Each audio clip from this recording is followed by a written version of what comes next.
और खास कॉन्वर्सेशन आप सुनवाते हैं और वो यूनियन मिनिस्टर अश्विनी वैष्णव के साथ सुमित दिल्ली से सीधा खास बातचीत कर रहे हैं। आइए आपको लेके चलते हैं। इक्विपमेंट की डिज़ाइन वो सब अपने आप में बहुत ही कॉम्प्लेक्स है।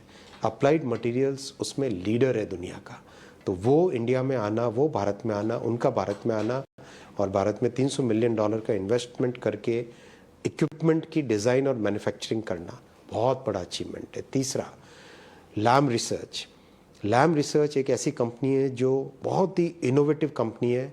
वो अपने ट्रेनिंग के नए मेथड्स उन्होंने डेवलप किए हैं। वो सेमीकंडक्टर की मैन्युफैक्चरिंग में एक प्रोसेस होता है एचिंग, उस प्रोसेस में दुनिया की मास्टर है ये कंपनी। अपना कंप्लीट मैन्युफैक्चरिंग का जो प्रोसेस है, उस प्रोसेस में भारत में 60,000 इंजीनियर्स ट्रेन करेगी Lam Research over next 10 years. तो ये तीनों के तीनों जो इनिशिएटिव्स माननीय प्रधानमंत्री श्री नरेंद्र मोदी जी ने अपनी स्टेट विजिट के दौरान अनाउंस किए हैं, इन तीनों से भारत में सेमीकंडक्टर इंडस्ट्री का एक नया आगाज होगा। जैसे मारुति सुजुकी भारत में आई थी और एक ऑटोमोबाइल इंडस्ट्री शुरू हुई, उसी तरह से माइक्रॉन के और लैम के और अप्लाइड मटेरियल्स के आने से भारत में कंप्लीट इकोसिस्टम डेवलप होगा और सेमीकंडक्टर इंडस्ट्री डेवलप होगी। और अगर बात करें पास्ट में काफ़ी कंपनियां नहीं आई थी, अभी काफ़ी कंपनियां आ रही हैं, सब मिला के एक इकोसिस्टम अगर डेवलप होता है तो इससे ज़्यादा नौकरियां आएंगी, ज़्यादा निवेश आगे भी जाकर आएगा, ये कहना सही होगा? बिल्कुल, माइक्रॉन के यूनिट से ही करीब 5,000 डायरेक्ट जॉब्स और 15,000 इनडायरेक्ट जॉब्स क्रिएट होने वाले हैं। साथ ही साथ इससे हमारी इलेक्ट्रॉनिक्स मैन्युफैक्चरिंग, जिसमें आज करीब 25 लाख के आसपास टोटल एम्प्लॉयमेंट है, वो भी बढ़ने वाला है। ओवरऑल एक इंडस्ट्री की ग्रोथ से कंप्लीट इकोसिस्टम बनता है। इसमें सेमीकंडक्टर इंडस्ट्री में करीब 250 से ज़्यादा इंडस्ट्रीज़ उसके साथ जुड़ी हुई होती है। वो सब इंडस्ट्रीज़ भी भारत में आएगी और उनके उससे पूरा इकोसिस्टम डेवलप होगा। सर, बात करें प्रधानमंत्री मोदी जी की यूएस यात्रा की, हम देख रहे हैं लगातार जो बातचीत हो रही है, जिससे वो मिल रहे हैं काफ़ी बड़े सीईओ से और जिस तरह डिग्निटरीज बाकी से मिल रहे हैं, कैसी रही है उनकी यात्रा अब तक?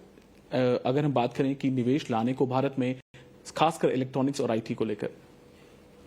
प्रधानमंत्री श्री नरेंद्र मोदी जी की स्टेट विजिट यूएस की, ये एक डिफाइनिंग मोमेंट है इस सेंचुरी का, इस पूरी सेंचुरी का ये एक टर्निंग पॉइंट है। भारत और यूएस ये दोनों अपने आप को आज एक इक्वल स्ट्रैटेजिक पार्टनर्स की तरह देख रहे हैं। बहुत इंपॉर्टेंट है ये पॉइंट। कोई भी टेक्नोलॉजी, जो पुराना पैराडाइम था, उस पुराने तरीके में तो होता था कि टेक्नोलॉजी ट्रांसफ़र होगी। अब सोच बदली है, भारत को रिकग्नाइज किया है और यूएस आज कह रहा है कि हम जॉइंट डेवलपमेंट करेंगे टेक्नोलॉजीज़ का। ये बड़ा फंडामेंटल चेंज है। ये प्रधानमंत्री श्री नरेंद्र मोदी जी की 9 वर्षों की तपस्या का बड़ा एक रिजल्ट है।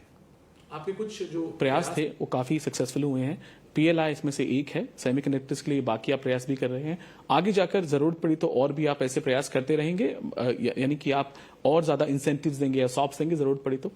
प्रधानमंत्री श्री नरेंद्र मोदी जी का बहुत क्लियर विजन है, भारत को बड़ा मैन्युफैक्चरिंग बेस बनाना है। मैन्युफैक्चरिंग बेस बनने से जॉब्स क्रिएट होते हैं, इकोनॉमी एक सॉलिड फाउंडेशन पे बनती है और जो आज दुनिया को एक ट्रस्टेड सप्लाई चेन पार्टनर की ज़रूरत है, ट्रस्टेड वैल्यू चेन पार्टनर की ज़रूरत है। वैल्यू चेन इसलिए क्योंकि भारत में डिज़ाइन की भी कैपेबिलिटीज़ है, न केवल मैन्युफैक्चरिंग बल्कि डिज़ाइन की भी कैपेबिलिटीज़ है भारत में। तो एक ट्रस्टेड वैल्यू चेन पार्टनर जो दुनिया को आज चाहिए, वो हिंदुस्तान ही हो सकता है और कोई दूसरे देश की इतनी कैपेसिटी नहीं है जो दुनिया भर को एक ट्रस्टेड वैल्यू चेन पार्टनरशिप के तौर पे पेश कर सके। तो ये प्रधानमंत्री जी ने बहुत क्लियर संकल्प लिया है और इसी संकल्प में आगे बढ़ रहे हैं।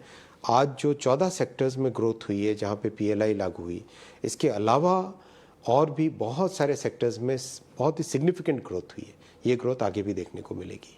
तो टेलीकॉम मैन्युफैक्चरिंग, जो हैंडसेट मैन्युफैक्चरिंग है, ये एक सक्सेस स्टोरी कहा जाता है। एप्पल हर साल इसमें बढ़त किए जा रहा है अपने उत्पादन में। आगे जाकर टेलीकॉम का फ्यूचर क्या है? अभी जो टेलीकॉम में है, आपने क्या नए सुधार किए हैं, क्या नई टेक्नोलॉजी टेलीकॉम सेक्टर में भी आ रही है और मैन्युफैक्चरिंग में कैसे नया भारत और नए आयाम स्थापित करेगा, इसके बारे में क्या कहना है आपका? टेलीकॉम में मोबाइल हैंडसेट्स की सक्सेस एक बहुत बड़ी सक्सेस है। 10 वर्ष पहले मोबाइल हैंडसेट हमको 98% जो भारत में यूज़ करते थे इंपोर्ट किया जाता था। आज 98% हिंदुस्तान में यूज़ होने वाले मेड इन इंडिया है। $10 बिलियन का एक्सपोर्ट हुआ लास्ट ईयर। ये एक्सपोर्ट की जो प्रोग्रेस है इस साल इससे भी ज़्यादा एक्सपोर्ट होने वाला है। इससे जो रोजगार जनरेट हुआ वो अपने आप में सिग्निफिकेंट है। एक एक प्लांट ऐसा है जिसमें 20-20 हज़ार लोग एक साथ काम करेंगे और उसमें से करीब 70% हमारी बहनें हैं। तो इस तरह का जो एक इंडस्ट्रियल ग्रोथ हुआ है टेलीकॉम इंडस्ट्री में, इलेक्ट्रॉनिक्स मैन्युफैक्चरिंग में, वो सिग्निफिकेंट है। अब टेलीकॉम का जो sophisticated telecom radios, telecom routers, उन सब में भी सिग्निफिकेंट ग्रोथ हुई है। करीब 42 मैन्युफैक्चरर्स उभर के आगे आए।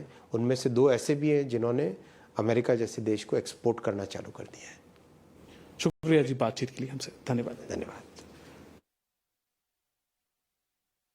ऑलराइट, तो ये खास कॉन्वर्सेशन आप सुन रहे थे अश्विनी वैष्णव जी से बात करते हैं, और वो बिल्कुल मोबाइल मैन्युफैक्चरिंग को लेकर मेक इन इंडिया स्टोरी जितनी स्ट्रॉन्ग दिख रही है इंडिया की, उसी की बात वो इस खास इंटरेक्शन में भी ज़्यादा कर रहे थे कि किस तरह से सेमीकंडक्टर को लेकर भी भारत की बड़ी योजनाएं हैं आगे इसको लेकर, क्योंकि सेमीकंडक्टर एक बहुत बड़ा कंपोनेंट होता है ऑटो इंडस्ट्री के लिए, और इंडिया की अब तक निर्भरता बाहर के देशों पर रही है, लेकिन अगर ये यहाँ बनने लगता है तो एक बहुत बड़ा गेम चेंजर हो सकता है पूरे ऑटो सेक्टर के लिए, और शायद हम एक्सपोर्ट अपॉर्चुनिटीज़ भी इसमें ढूंढ सकते हैं।